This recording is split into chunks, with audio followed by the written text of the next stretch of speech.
In the heart of the farm, one inventor saw a problem others had learned to ignore. Stephanie Porras didn't just see manure, she saw toxic runoff, an evolvable resource slipping through a farmer's hands. What happens when someone tries to take the credit for your idea, your design, your invention?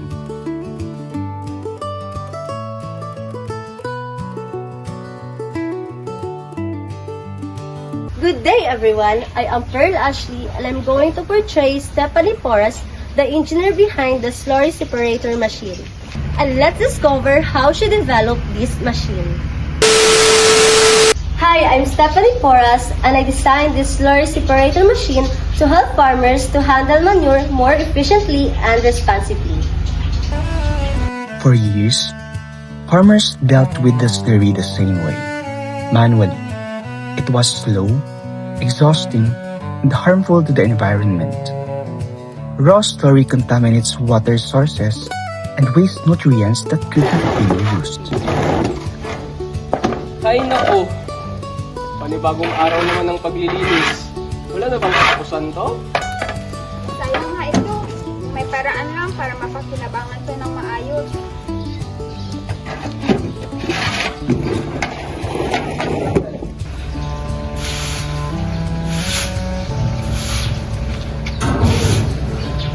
I kept seeing farmers struggle.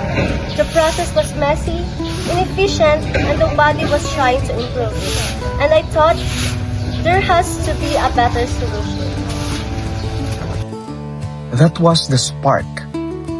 A simple realization that the waste people avoided could actually be turned into something valuable.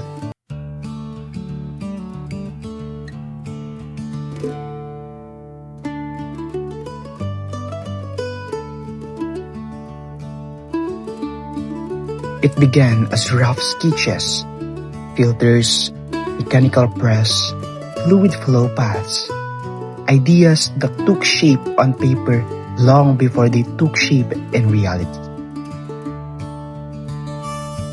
Hindi ko balaan kung ano ang exact sa pag-build sa machine, pero balaan ko kung ano kinakailangan ko para mabukat ito.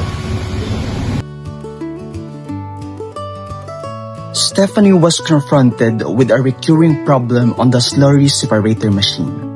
The system was failing because the filter kept clogging. After many failed tries, she learned a lot about how thick the gunk was, how fast it needed to flow, and where it kept getting stuck.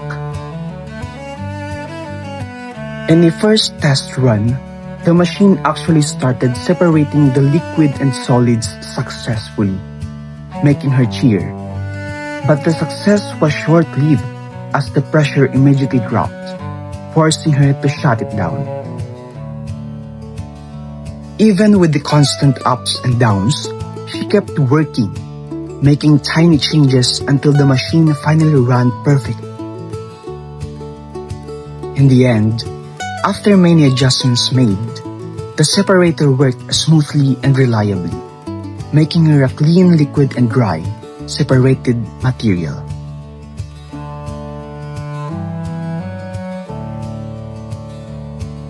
Every failure revealed new lessons about slurry viscosity, optical flow rates, clogging thresholds, and solid liquid separation.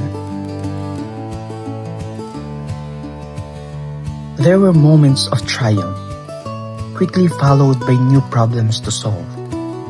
But little by little, the machine took shape.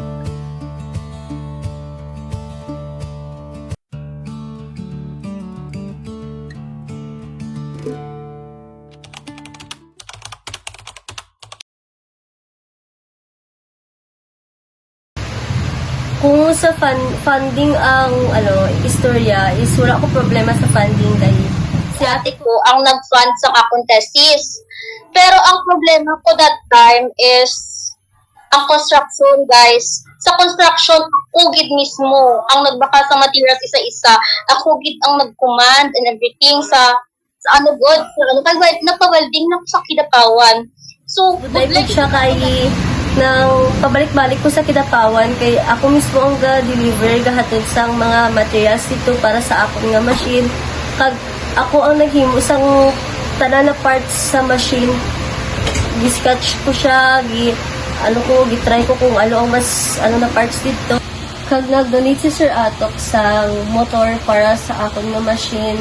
And the rest is ako na naghimo sa mga parts sa motor. Ang motivation ko ay sa paghimo sa machine is dali para matapos ko akong tesis para Makagraduated. Ako, mapansin niyo man siguro sa ako na competitive kid ko nga tao. bisan diin ko ibutang, bisan hindi ko forte. Bisan gihambal or gisuggest pa ni Sir Tito nga himuon tuloy pero gusto ko gid siya himuon nga sang akon lang gid. Sa akon lang gid nga bisan hindi pa niya i-suggest. Sa tuod lang, Kahibiyo na po ng thesis ko lang ka. Kaya ang gihatag sa amon na time para mag-defense is 1 week. Tapos Monday na po, bigla i-announce na last day na pala ngayon ng submission ng list of graduates ngayong Monday. Nag-amo na sila. Tapos lahat ng mga wala pa naka-defense, i-compress ngayong Monday. Amo na hambal. so himo ko is gikram po ang video presentation ko, ang PPT ko.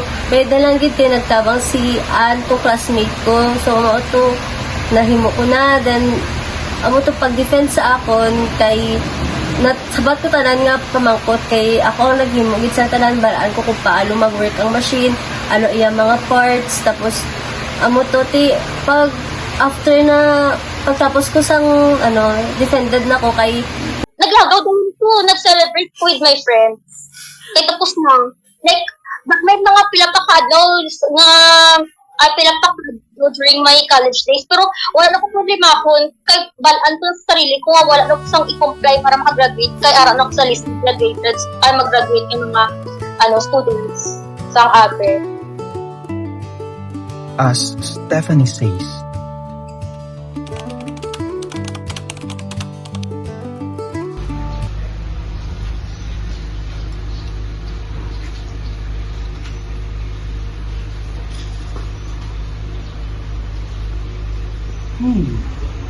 I think I can create this.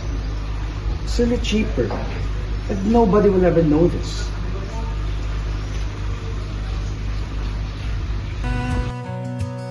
when an idea shines, someone will try to claim it. Without protection, your innovation, your time, your effort can be stolen.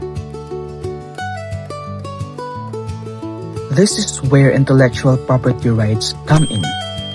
Under RA 8293, patents protect your invention, your design, your innovation. A patent gives you the legal ownership, recognition, protection from copycats, and the right to profit for your creation. With a patent, your idea isn't just brilliant, it's protected.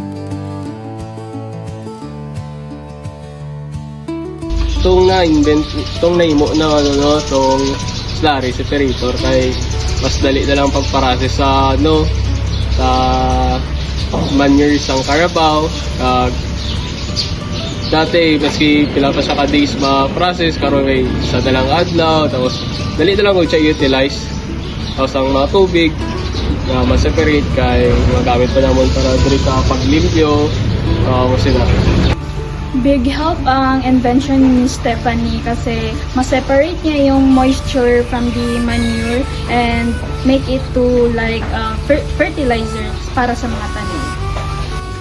Sa akong nakita, kay dako gid yang natabang kay syempre dagan kay ang mga manure sa kabaw tapos hindi siya magamit. So, itong invention ni Stephanie kay naka-help siya para ma-utilize to siya niyan.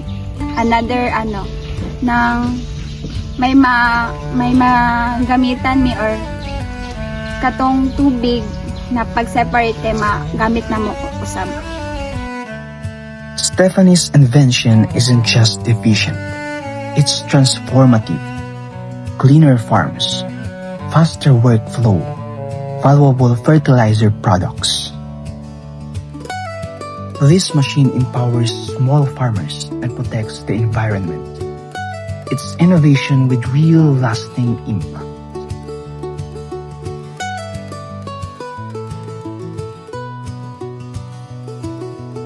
Innovation can change the world, but only when creators protect what they build. Your idea could be the next breakthrough. Your journey could be the next story.